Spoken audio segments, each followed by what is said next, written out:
Well, this morning we're going to turn our Bibles to Genesis chapter 1. If you don't know what Genesis is, it's the very first book of your Bible. So as long as you can find the first few pages, you can find the book of Genesis. And the title of today's message is Knowing Our God and Our Story. At least my initial plan here is to give us several weeks where we trace the storyline of the Bible. We often in our preaching and our teaching at Covey Hill get down into the weeds and get close and read sections of the Bible very carefully, and we will do that over the next few weeks. But what I'm selecting, though, are passages that carry the load of the story of the Bible. Because a lot of us, even if you've grown up in church, we hear the stories of King David and how he as a shepherd boy defeated Goliath, or we hear about Abraham, or we hear about the prophets and how Israel went off into exile, or we hear about Jesus or about the church, but we don't know where to locate those on the storyline. We don't know what happened first and what happened after. We have all of these separate little stories that we've all heard, but we don't know where they fit in what God's been doing from the beginning and what he will do all the way to the end. And so this is the beginning of us telling the whole story of the Bible. And it's something I've done before, but it's been several years, and I thought it would be good for us to rehearse and refresh ourselves. What is the story of God's salvation? What is the story of God and the world? To give you a quick overview, we won't go into every section, but the Bible can really be summarized into this statement: creation, fall, redemption, restoration. Now we'll dive into those sections in maybe a few weeks each, but creation, fall, redemption, restoration. God created everything. Everything was broken through the fall of Adam and Eve into sin. God's been redeeming ever since and has sent his Son to redeem sinners. And one day he will restore all things. You hold those four things in view, and you have Genesis all the way to the book of Revelation, front to back, the story of God and what he's doing and has done. And that puts the whole thing together roughly. But we will follow and trace those things throughout the weeks to come. So we have the joy of having our kids with us this morning as well, so I'll try and make this not as long as I normally go. And amen. Because it's probably not the right length for anybody anyway. So, but also, this is a good story for us because kids don't bump up against all of the same doubts and considerations that adults can wrestle with when we read Genesis. And so that's a refreshing thing to see that actually we just need to take God at his word. We can all practice that, and children teach us well to hear God's voice and simply trust it. So Genesis 1 is where the story begins. What's the first thing in this story? It's creation. It's that God has created all things. And we're going to see in this story of creation a few things I want to point out that seem to carry the import and the emphasis of this passage. God is going to describe for us, as Moses writes this, the 6 days in which God created everything, in which he made everything. And at the end of all of that, he makes people. And after each day he makes something, he says, he looks at what he's made and he calls it good. And we'll see that. But after he's made humanity and everything's done, he says, behold, it was very good. We are to read the origin story of the Bible. And it is poetic, and it is a song. It's not a science book. It's a song, and it's a poem, and there's this beauty to it. But it's the true myth, to quote C.S. Lewis. It's our myth, our beginning story, but it's true. It shows us who God is and who we are, and that actually everything God made in all those days of creation was simply making a habitable place for us, and the place that he wanted to dwell with his people. So this is the story of who God is and who you are. And the foundation of the rest of the entire Bible are the things you'll see in this chapter and the next. This is the bedrock for the rest of the story. These are the assumptions that carry the rest of the Bible. So if we get right here, it helps us understand the rest of the Bible and the rest of our lives well. So let's begin in the beginning. Verse 1, the very first words God has written and given to his people are these. Verse 1, in the beginning, God created the heavens and the earth. In the beginning, God created the heavens and the earth. The earth was without form and void, and darkness was over the face of the deep, and the Spirit of God was hovering over the face of the waters. And God said, let there be light, and there was light. So let's stop there for a moment and get our bearings. That first sentence, in the beginning God created the heavens and the earth, is the foundational assumption of the whole Bible. Kids and parents, everybody here, if you know one thing about God, let it start here. That in the beginning, when nothing else had begun, there was one who had no beginning, and he was there.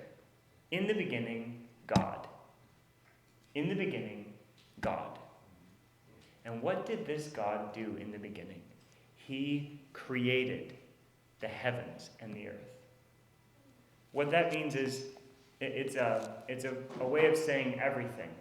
It says he created the heavens, everything up there, and the earth, everything down here, and the implication is that everything in between. It's the bookends, right? He's made all things. The heavens and the earth is just shorthand for saying God made everything. God made everything.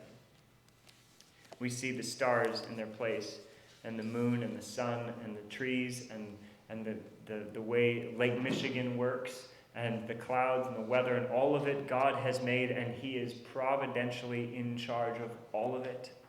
There is not one thing he has not made.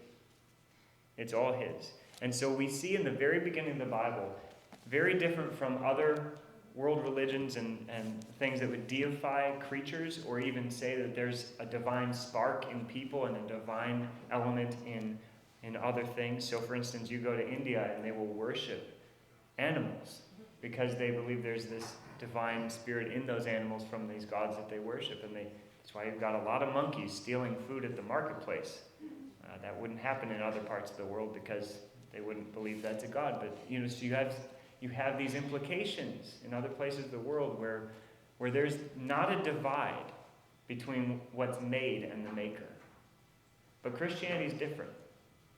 Our foundation is that there is a maker and there are made things, and there is a gap between those. God is not made. He's not to be confused with what he's made. He is the creator. He's the maker, and everything else is his work. And we should never look at the made things and honor them in his place, because there's one maker, and everything else is made. In the beginning, God created the heavens and the earth. This is not an accident that we are beholding when we walk out these doors. This is not the result of a big universe's game of the lottery to see if life could happen on a planet. God has made all things, and in him they hold together. God created the heavens and the earth. Do you assume that? Is that your assumption when you see the world? Is that how you see it? Because that's what these stories do, is that they frame and shape how you are to see. These are glasses. How do you see the world? How do you see yourself? Are you made by the living God? God says yes. In the beginning, God created the heavens and the earth. So we get to hear this story of creation. And we get to actually hear a little bit of what it was like before he did it.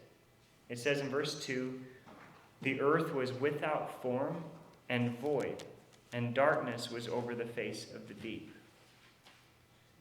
Now wait. Okay, I believe God made all things, because the Bible says so. But we're also fast forwarding to a point where God had already made the earth. It was here already. He made it, but this isn't the story of how he made the world. This is a story about how, to use one scholar's term, he's from Wheaton College, I forget his name now. He says this is not the story of how God made a house. It's the story of how he made it home. This is not the story of how he made the world out of nothing. The world was here when this story picks up. Did he make it? Yeah, but this isn't that story. This is the story of how he makes it home for us and for him. So the earth is here, and it's without form and void. It's just sloshing around. There's no form to it, no substance. It's void, it's dark, there's no light. Darkness was over the face of the deep being water. It's just this watery, chaotic thing. No light, no life, no chance of anything living on it. It's in chaos. It's just there, but kind of running itself. And the Spirit of God was hovering over the face of the waters. And there's our first clue that things are about to change. When God's Spirit is involved, God starts bringing his life and his work to the situation. So that you have this formless, void world that has no life and no light in it. But over those deep waters is hovering the Spirit. And God said, "Let there be light," and there was light. How did God make light? Spoke it. Notice the word of God in this story. He doesn't get down into getting his hands dirty yet. He just speaks and it's so. That's our God. The way he works and the way he creates and the way he gets his will and work done in the world, he is so powerful, all he needs to do is say it. And it is so. God said, "Let there be light," and there was light. Verse 4, and God saw that the light was good. And God separated the light from the darkness. God called the light day, and the darkness he called night. And there was evening, and there was morning, the first day. Verse 6, and God said, "Let there be an expanse in the midst of the waters, and let it separate the waters from the waters." And God made the expanse and separated the waters that were under the expanse from the waters that were above it. And it was so. And God called the expanse heaven, what we would call probably the sky. And there was evening and there were morning the second day. God said, verse 9, "Let the waters under the heavens be gathered together into one place, and let the dry land appear." And it was so. God called the dry land earth, and the waters that were gathered together he called seas. And God saw that it was good.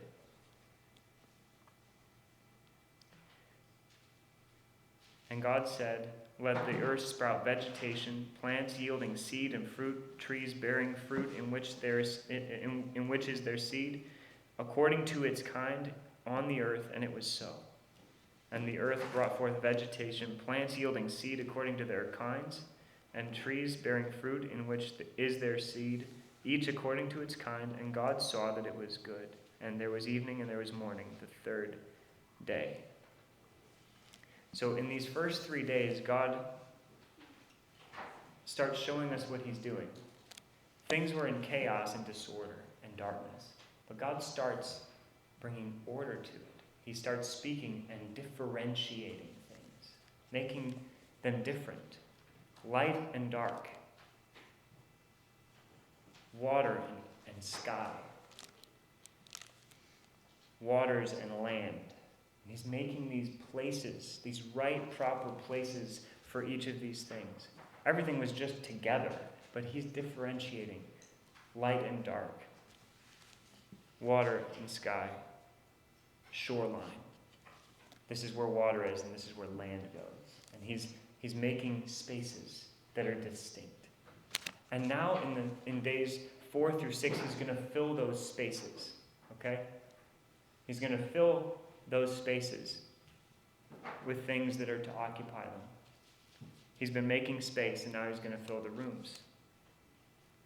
So in verse 14 it says, God said, "Let there be lights in the expanse of the heavens to separate the day from the night, and let them be for signs and for seasons and for days and years, and let them be lights in the expanse of the heavens to give light upon the earth." And it was so. And God made the two great lights, the greater light to rule the day and the lesser light to rule the night, and the stars. Any guesses to what the greater light during the day is and the lesser light during the night is? The sun and the moon. Sun and the moon.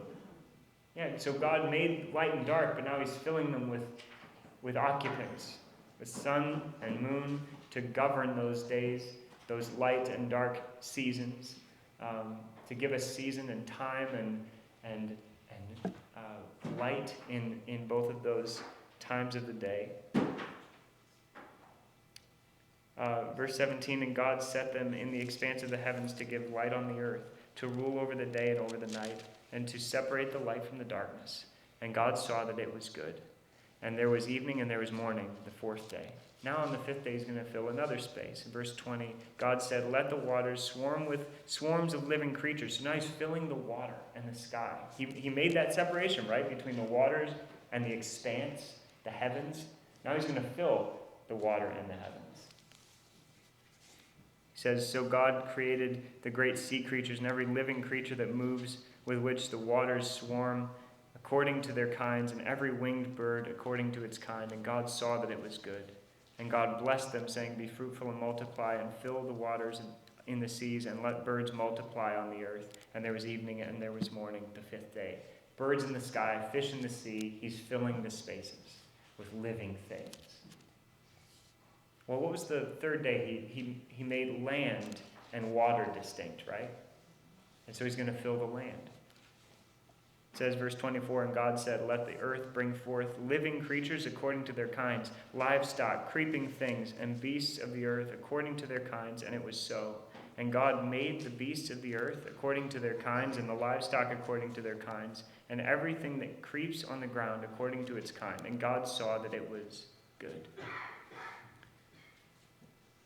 But last, after he's made these spaces and then filled them with life, filled them with occupants, filled them with either the sun and moon and stars to govern light and dark, or the fish in the sea, or the birds in the air, and animals on the earth, and the plants he's made, he's going to make something else, something distinct from everything he's made. And that's us. So remember, this story is about God. It's also about us. You know, every culture has an origin story.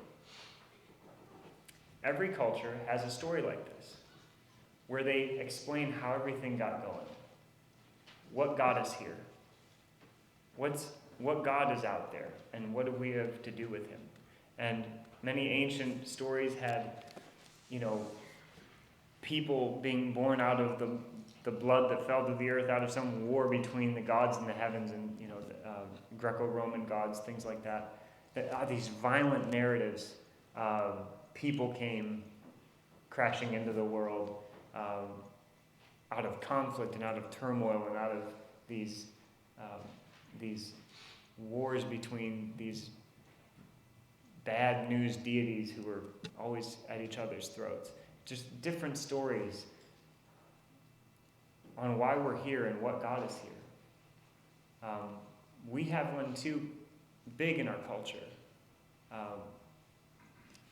that we've taken some observations and ran with it to allow science to tell us our story. When science can only tell us what it can observe, but it can't tell us how we got here or why we're here or what we're here for. It can't tell us what evil is. You can't boil that down into a beaker. You can't observe it in that sense. Science has its place, but it is not the ultimate authority. It's an authority. But there's one final authority for God's people, right?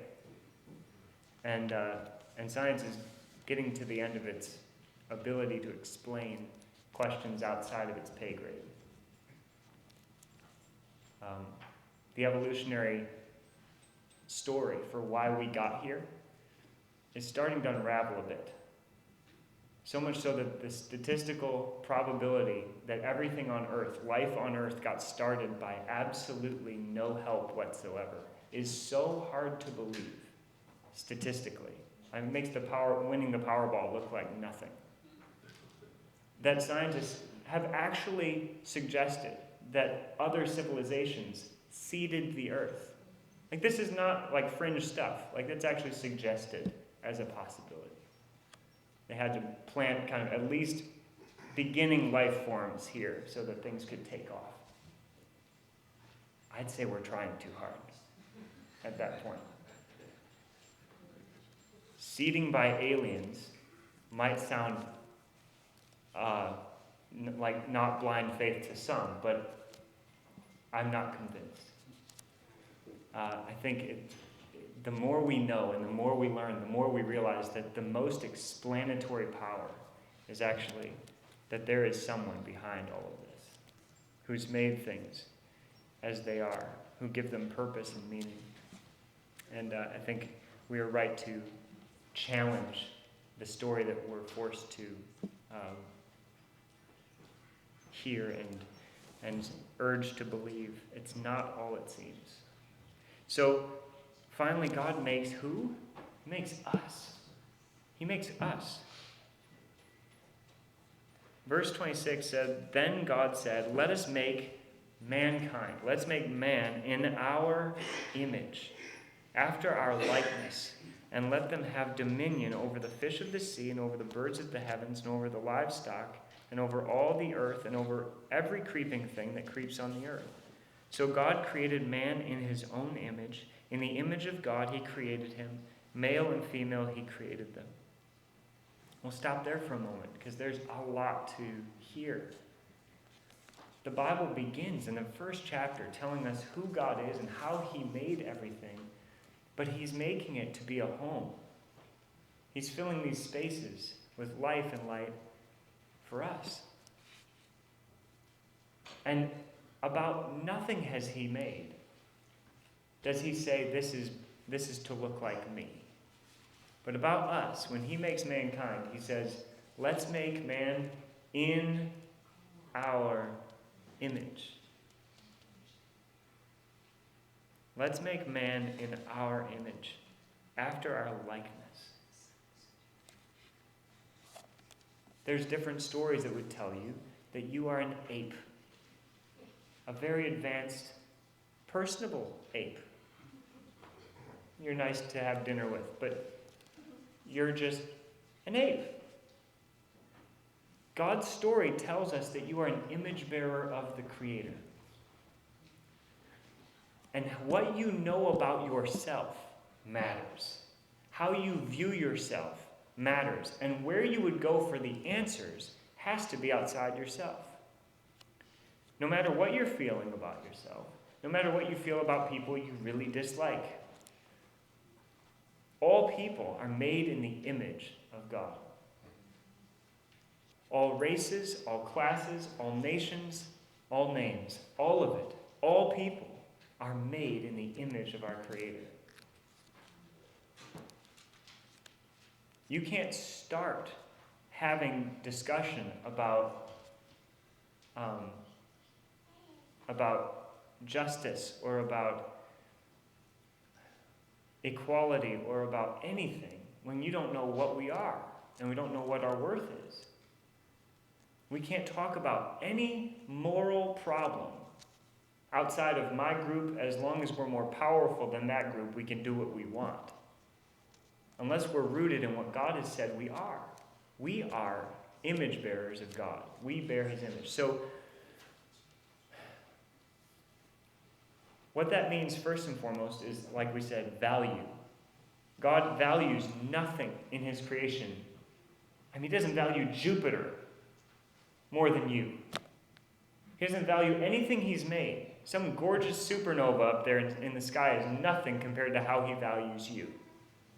He's put more worth in a human being because we bear the image of our Creator than anything else he has made.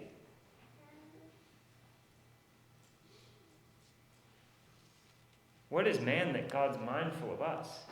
The Son of Man that he cares for us. yet he has made us just a little lower than the angels.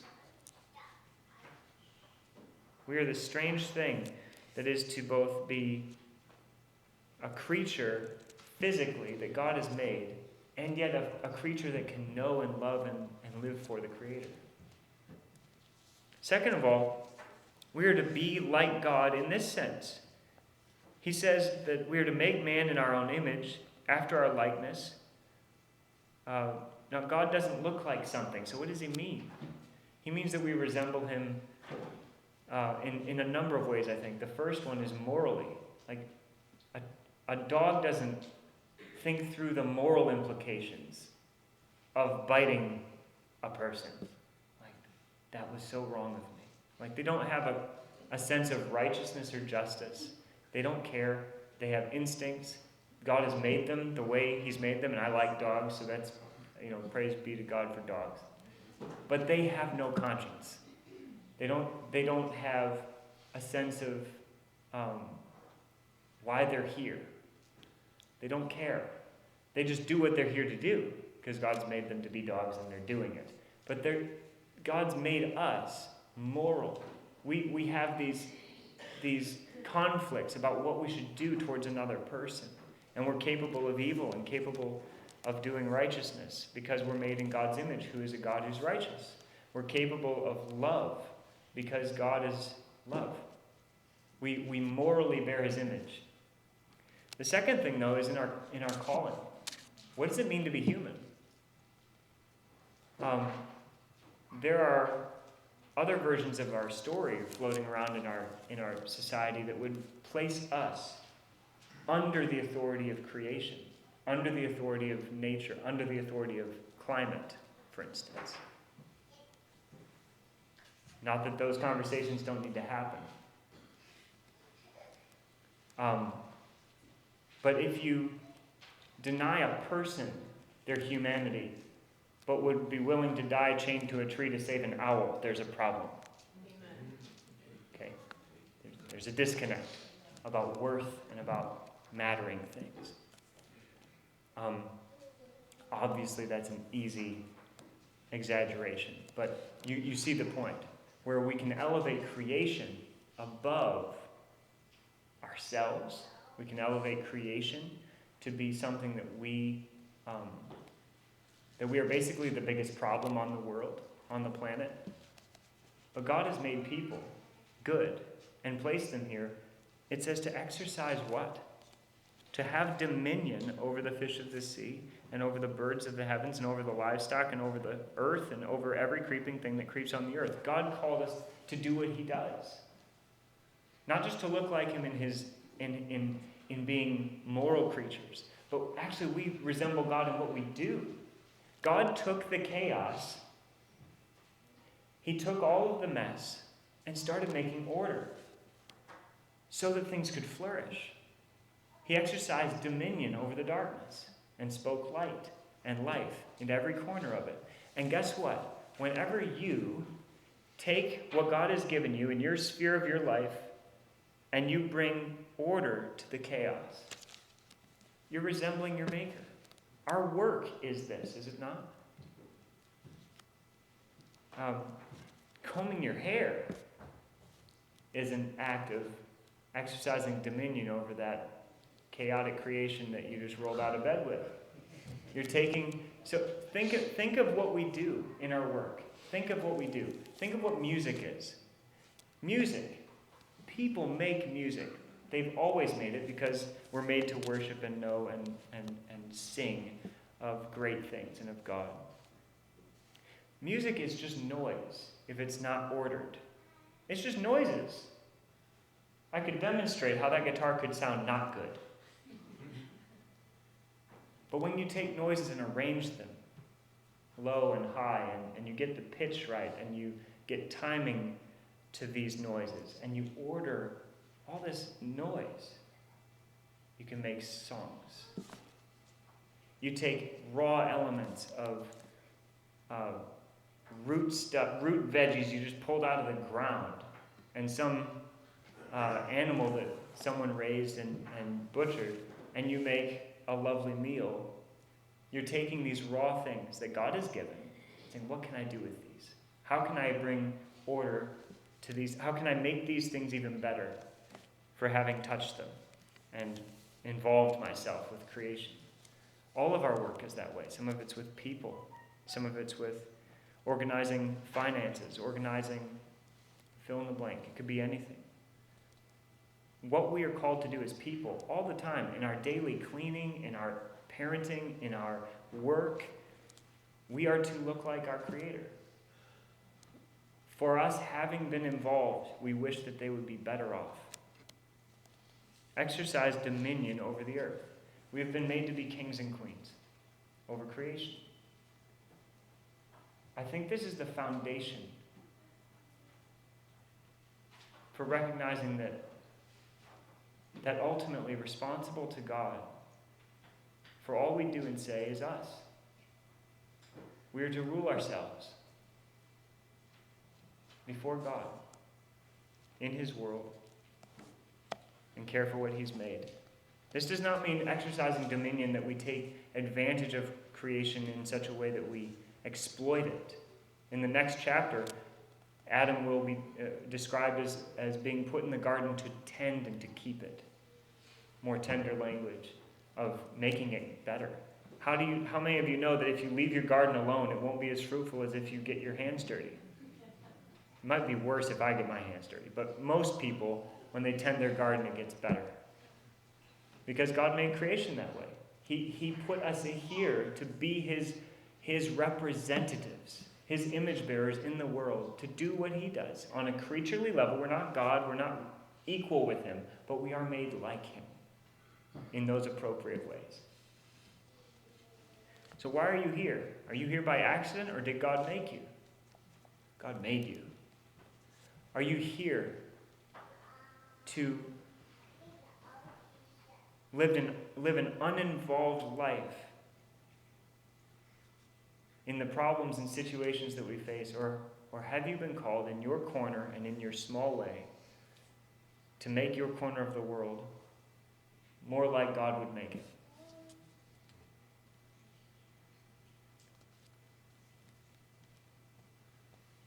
This is, it seems, a mandate that doesn't die throughout the Scriptures. People are always called to exercise this kindly, godlike dominion over creation, and we want to do that well. It says in verse 27, so God created man in His own image. In the image of God He created him, male and female He created them. He made people. And He made animals this way too, but He doesn't emphasize it. He emphasizes it for people because it's a different kind of glory in people. There's maleness and femaleness. There's a unique glory that God gives girls and women that's different than the glory He gives to boys and men. So if you're a boy, if you're a girl, kids, did God make you a boy? Did He make you a girl? Amen.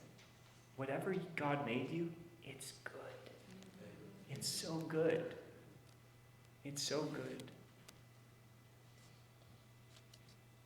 There are things that God does through women in a unique way and men in a unique way that is glorious for what they are. And we have more similarity than difference, but God has made the differences and made them good.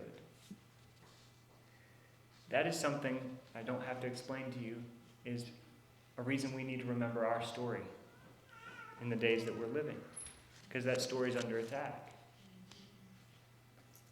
That's so important for us to be rooted in our story, because it's not the only one being told. And if we don't remember ours, we won't know ourselves. God has made man in His own image. Male and female He created them. And it is good. Verse 28, God blessed them. He didn't bless anything else. Well, no, He did. He blessed He blessed in verse 22 all of these living creatures and said, be fruitful and multiply. But now He says a separate blessing for people.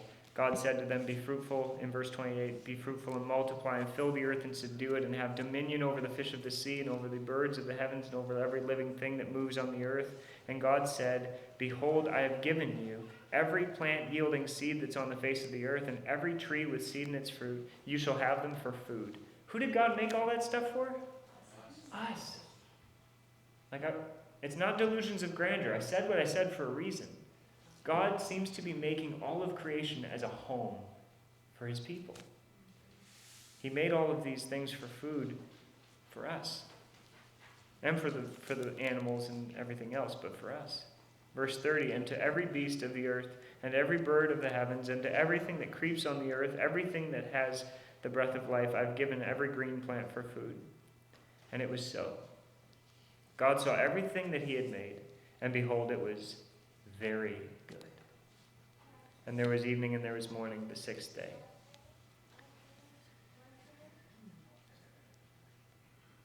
Thus the heavens and the earth were finished, and all the host of them.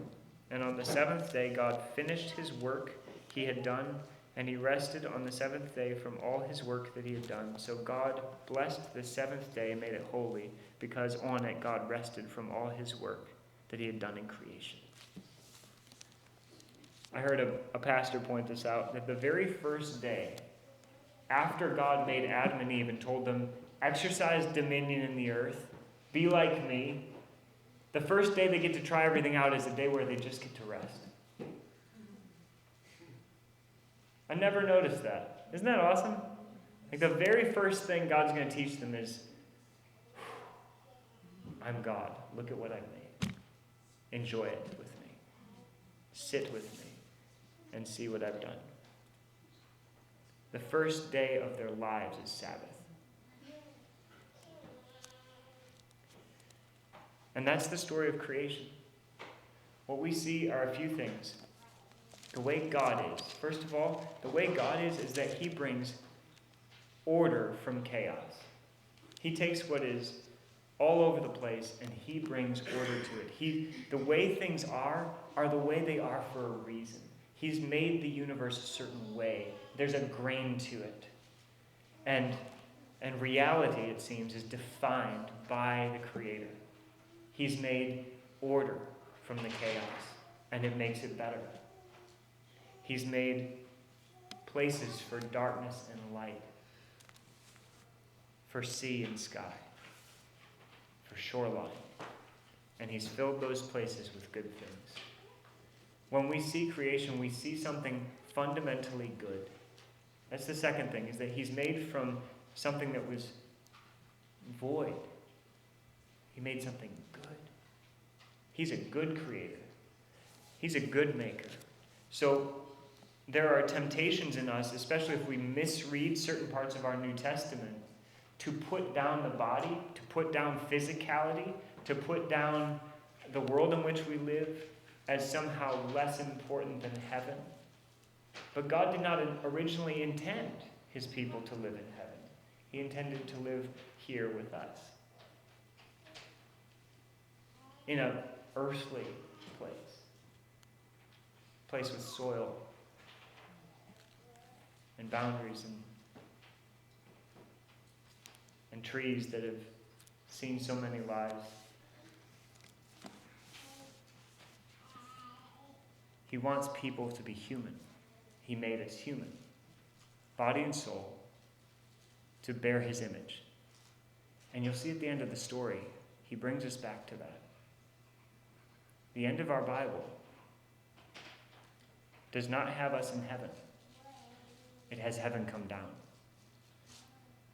Behold, I make a new heavens and a new earth. God will redeem everything wrong. But what's not wrong is that you're a human being. What's not wrong is the world as it stands by nature.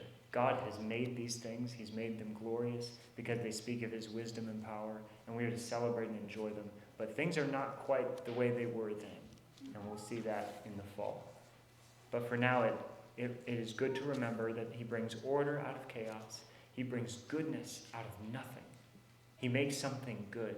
And so we are glad when we have a good sandwich and when we see that beautiful bird or when we see that sunset or whatever. These things are good things. And with prayer and the word, they're sanctified to be gifts that we thank God for. It glorifies God when you take those random things and make something new. My boys, especially Deacon, is expert at taking garbage and making it into train stations.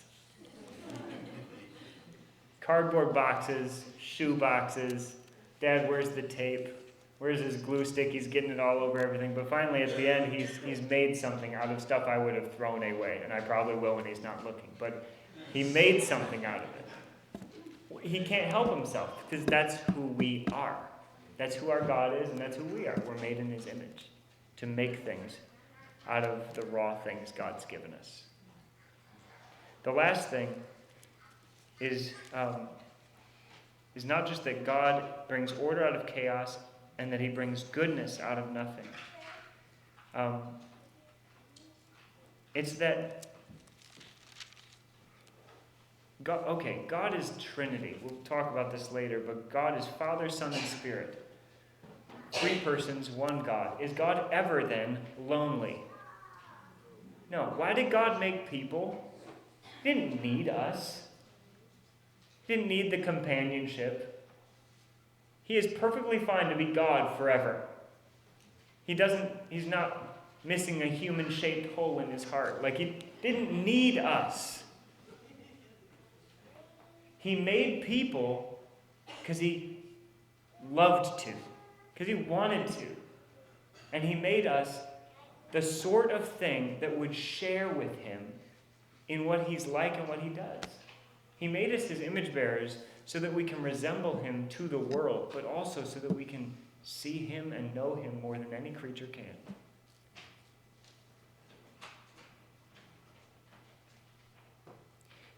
He made us sharers in his glory. We share in the life of God. That's what we've been redeemed in Jesus Christ for.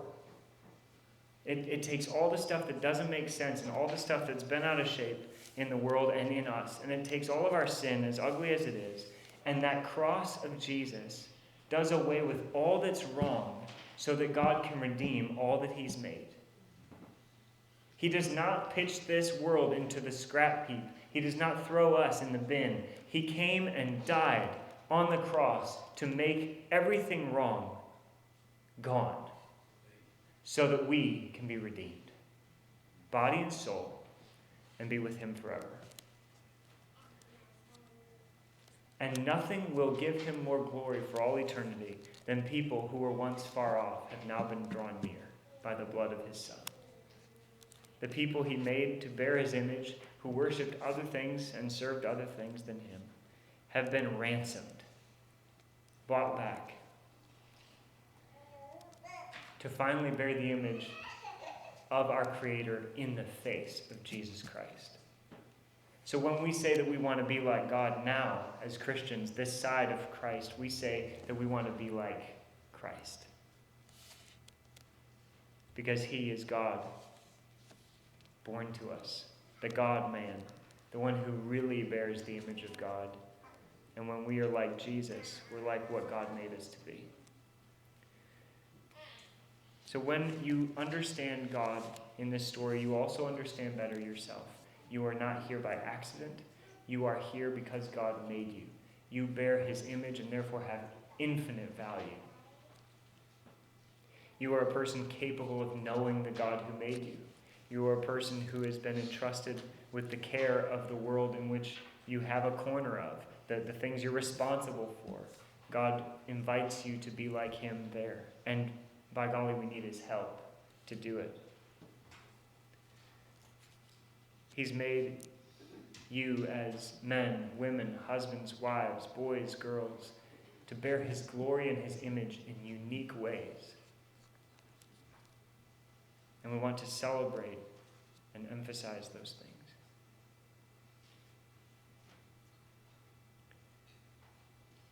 And when we realize that the world isn't what we create, but it's something God created, there is both a joy and a raucous bravery about going into it and doing something in it for God. There's also a humility to recognize there's a grain to this thing, and we can't make real things God's not made. We submit to the Maker. We submit to the one who sends the rains and sends that day and night every day. We're not ultimately on top. We're ultimately under him.